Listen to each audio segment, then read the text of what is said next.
بسم اللہ الرحمن الرحیم۔ پرانے وقتوں کا ذکر ہے۔ بصرہ عراق کے ایک شخص نے حج کا ارادہ کیا، جس کے لیے اس نے دن رات محنت مزدوری کر کے حج کے لیے اپنا زاد درآمد اکٹھا کیا۔ آج کل کے دور کی طرح اس وقت بھی لوگ قافلوں کی صورت میں حج پر روانہ ہوتے تھے۔ قافلے کے افراد کو جمع کرنے کے لیے ایک انتظار گاہ بنائی گئی تھی، جو اس کے گھر سے کچھ ہی دور تھی۔ روانگی کے روز یہ شخص اپنے گھر والوں سے وداع لے کر نکلنے لگا تو فرتے جذبات میں سب کے آنسو نکل گئے۔ سب نے اسے اپنی اپنی دعاؤں اور نیک خواہشات کے سائے میں رخصت کیا۔ اس شخص کے گھر اور قافلے کے انتظار گاہ کے درمیان ایک جنگل پڑتا تھا۔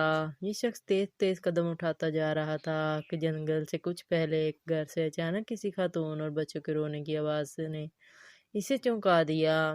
ان آوازوں میں اتنا درد تھا کہ اس سے رہا نہیں گیا۔ وہ گھر کے قریب پہنچ کر کان لگا کر کھڑا ہو گیا تو اس نے سنا کہ وہ خاتون بھی رو رہی تھی اور ساتھ ہی اپنے بچوں سے کہہ رہی تھی، بیٹا آج میرے پاس تمہیں کھلانے کے لیے کچھ بھی نہیں ہے۔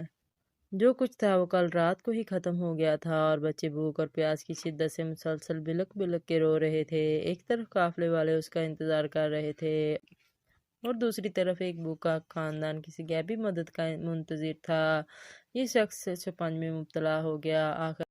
آخر آسمان کی طرف نگاہ کر کے ہاتھ بلند کرتے ہوئے اللہ سے گویا ہوا، یا اللہ آج میں عجیب دوراہے پر کھڑا ہوں۔ ایک طرف تیری عظیم عبادت ہے اور دوسری طرف یہ بے بس خاندان۔ نہ میں تیری عبادت چھوڑنا چاہتا ہوں اور نہ ان لوگوں کو اس حال میں چھوڑ سکتا ہوں۔ تو ہی رہنمائی کر میں کیا کروں۔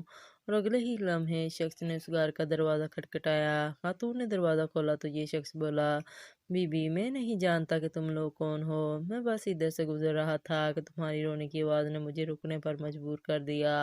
میں نے تمہاری ساری باتیں سن لی ہیں۔ یہ لو میرے پاس کچھ پیسے اور کھانے کی چیزیں ہیں، ان سے اپنے اور اپنے بچوں کے لیے کچھ کھانے پینے کا بندوبست کر لو۔ وہ خاتون اپنے جذبات پر قابو نہ رکھ سکی اور روتے ہوئے بولی، اے اجنبی، پچھلے دنوں میرے شوہر کا انتقال ہو گیا تھا، تبھی سے ہم پر مصیبتوں کے پہاڑ ٹوٹ پڑے ہیں۔ آپ کی بہت بہت مہربانی جو آپ نے ہم غریبوں پر اتنا رحم کیا۔ اللہ آپ کی دلی مراد پوری کرے۔ حج سے بڑھ کر اس شخص کی دلی مراد اور کیا تھی، لیکن حج پر جانے کے لیے کل سرمایہ تو راہ خدا میں قربان کر دیا تھا۔ اب یہ شخص نہ تو واپس گھر جا سکتا تھا کہ گھر والے کیا سوچیں گے۔ حج کیے بغیر واپس آ گیا اور نہ ہی بغیر زاد راہ کہ وہ قافلے میں شامل ہو سکتا تھا۔ چنانچہ وہ قریب کے جنگل میں چھپ کر بیٹھ گیا اور حج کے دنوں کے گزرنے کا انتظار کرنے لگا۔ کچھ دنوں کے بعد جب حج کے دن گزر گئے اور اس قافلے کے لوگ جنگل کے راستے اپنے اپنے گھروں کو جانے لگے تو یہ بھی چپکے سے ان میں شامل ہو گیا۔ تبھی ایک شخص نے اس سے مخاطب ہوا اور بولا، جناب حج مبارک ہو، میں نے آپ کو فلاں جگہ پہ زمزم پیتے دیکھا تھا۔ پھر کچھ دیر کے بعد ایک اور شخص بولا، میں نے آپ کو سعی کرتے دیکھا تھا۔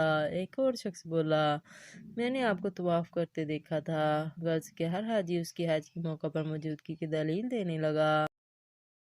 یہ شخص گھر پہنچا، گھر والوں نے بھی پرتپاک استقبال کیا اور حج کی ڈھیر ساری مبارکباد دی، لیکن یہ شخص اندر ہی اندر پریشان تھا کہ میں تو حج پر گیا ہی نہیں تھا، تو پھر کیوں ہر حاجی میرے وہاں پر موجود ہونے کی بات کر رہا ہے۔